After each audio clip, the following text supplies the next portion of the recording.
ബ്രസീലുകാരുടെ കളി അതൊരു സുഖമുള്ള അനുഭവം തന്നെയാണ്.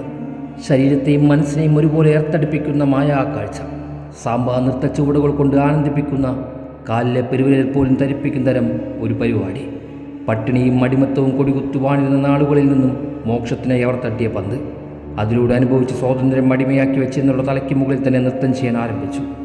ആരാലും അനുകരിക്കാനും തടയാനും കഴിയാത്ത ആ ജന്മസിദ്ധമായ ആനന്ദ നൃത്തത്തെ ലോകം ജോഗോ ബൊനീറ്റെ എന്ന് വിളിച്ചു.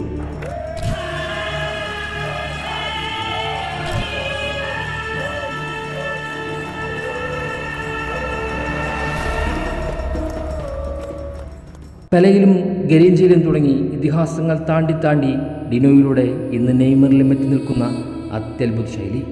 കളി കാണുന്നവരുടെ ഹൃദയം കവരുന്ന മാന്ത്രികത, എതിരാളിയെ വട്ടം കറക്കുന്ന ആനന്ദ നൃത്തം. അങ്ങനെ സാവോ പോളോ മുതൽ ഇങ്ങ് കന്യാകുമാരി വരെയുള്ള ഓരോ ബ്രസീൽ ആരാധകൻ്റെയും ആരാധനയ്ക്ക് കാരണമായത് ആ ഒരു കാൽപ്പടപ്പ് മാത്രമാണ്. എന്നാൽ ഏകദേശം ഡിനോയ്ക്ക് ശേഷം അത്തരം ബ്രസീൽ ജനിതക ഗുണങ്ങളൊന്നും പിന്നീടുള്ള ഫുട്ബോൾ മൈതാനങ്ങളിൽ അത്രയേറെ ദർശിച്ചിട്ടില്ല. റൊണാൾഡോ, ഡിനോ, റോബിനോ, കക്ക തുടങ്ങിയവർ നടത്തിയ ഐതിഹാസികത പിന്നീട് എല്ലാം ചേർന്ന് നെയ്മർ എന്ന മനുഷ്യനിൽ അവസാനിക്കുകയായിരുന്നു.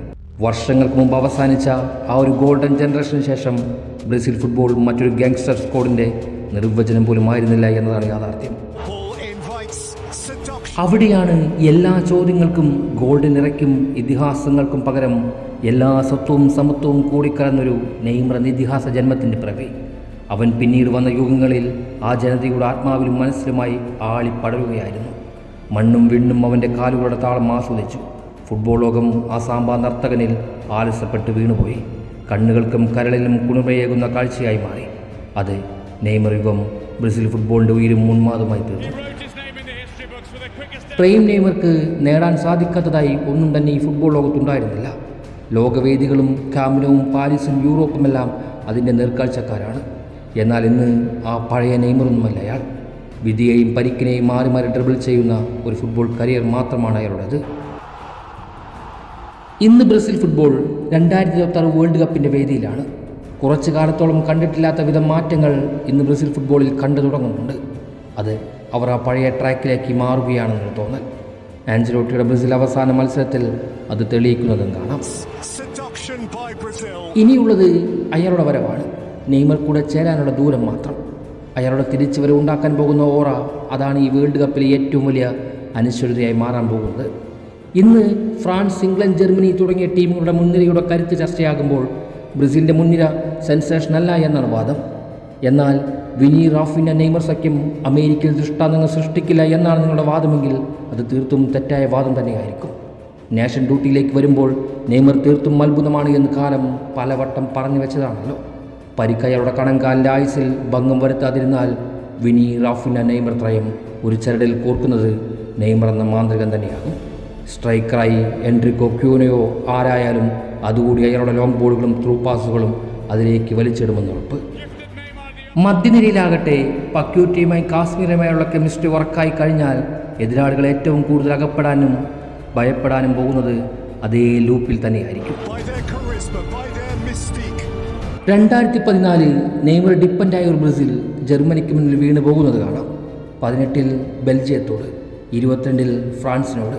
എന്നാൽ ഇന്ന് റാഫിന, വിനീഷ്യസ് അവരുടെ കഴിവുകളും പ്രകടനങ്ങളും തെളിയിക്കാനുള്ള, പുറത്തെടുക്കാനുള്ള അവസാന അവസരമായും വേദിയുമായും ഈ വേൾഡ് കപ്പിനെ കാണുമെന്നുറപ്പ്. സാമ്പാ ശൈലി തങ്ങളുടെ കാലുകളിൽ പടർന്ന് പന്തലിച്ചിട്ടുണ്ട് എന്ന് പലതവണ തെളിയിച്ചിട്ടുണ്ടെങ്കിൽ പോലും ക്ലബിലെ ഫോം നാഷണൽ ജേഴ്സിലേക്ക് വരുമ്പോൾ അമ്പയെ പരാജയമായിരുന്നു. നിരന്തരം തലയ്ക്ക് മുകളിൽ ആ ഒരു വിമർശനം അങ്ങനെ കറങ്ങി കിടക്കുന്നുണ്ട്. പക്ഷേ ഇന്ന് ആ കഥയെല്ലാം മെല്ലെ മെല്ലെ മാറ്റിയെടുക്കുന്നതാണ് നമ്മൾ ദർശിക്കുന്നത്.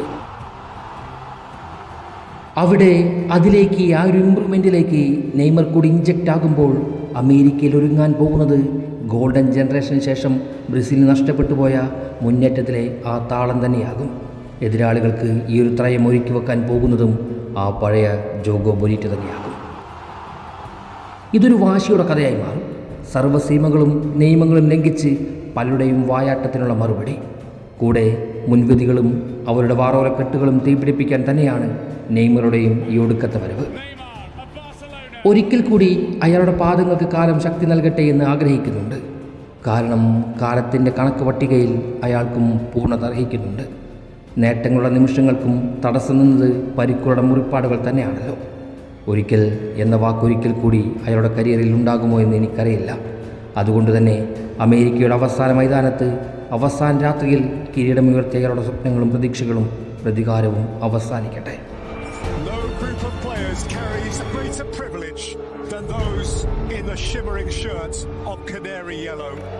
And Serbia, who